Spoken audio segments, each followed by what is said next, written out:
তাড়াতাড়ি বেরিয়ে যাও। যদি তুমি না বার হও আল্লাহর সাথে জেনে নিয়ে চিহ্নিত করে তোমাকে এমন মার দেব বলার শেষ নাই। যে লোকটা ব্যভিচার করত সেইভাবে তাকিয়ে তাকিয়ে দেখলো, কেউ তো বার হলো না।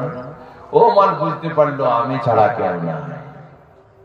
মাথাটা নিচু করলো, নিচু করার পরে বলল, আল্লাহ গো, যাদের সাথে ব্যভিচার করতাম তারা জানতো আর আমি জানতাম, এতগুলো লোকের সামনে তুমি বেইজ্জতি করবে জানতাম না। আল্লাহ গো, তোমাকে কান ধরে বলছি এ কাজ আর জীবনে করব না। আস্তাগফিরুল্লাহ, আস্তাগফিরুল্লাহ, আস্তাগফিরুল্লাহ। আল্লাহ দয়া করে বেইজ্জতি করো না। মনে মনে বলছে আল্লাহর রহম হয়ে গেছে।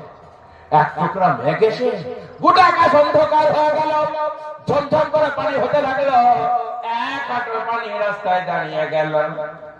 হযরত মুসা বললেন, আল্লাহ গো, কেউ তো গেল না, আমার পানিও হলো, ব্যাপারটা কি বুঝলাম না। আল্লাহ বললেন, মুসা রে, আমার বান্দা আমার সাথে লাইন ক্লিয়ার করে নিয়েছে, তাকে আমি আর বেইজ্জতি করছে না। সুবহানাল্লাহ। এই জন্য বুজুর্গ দোস্ত, আল্লাহ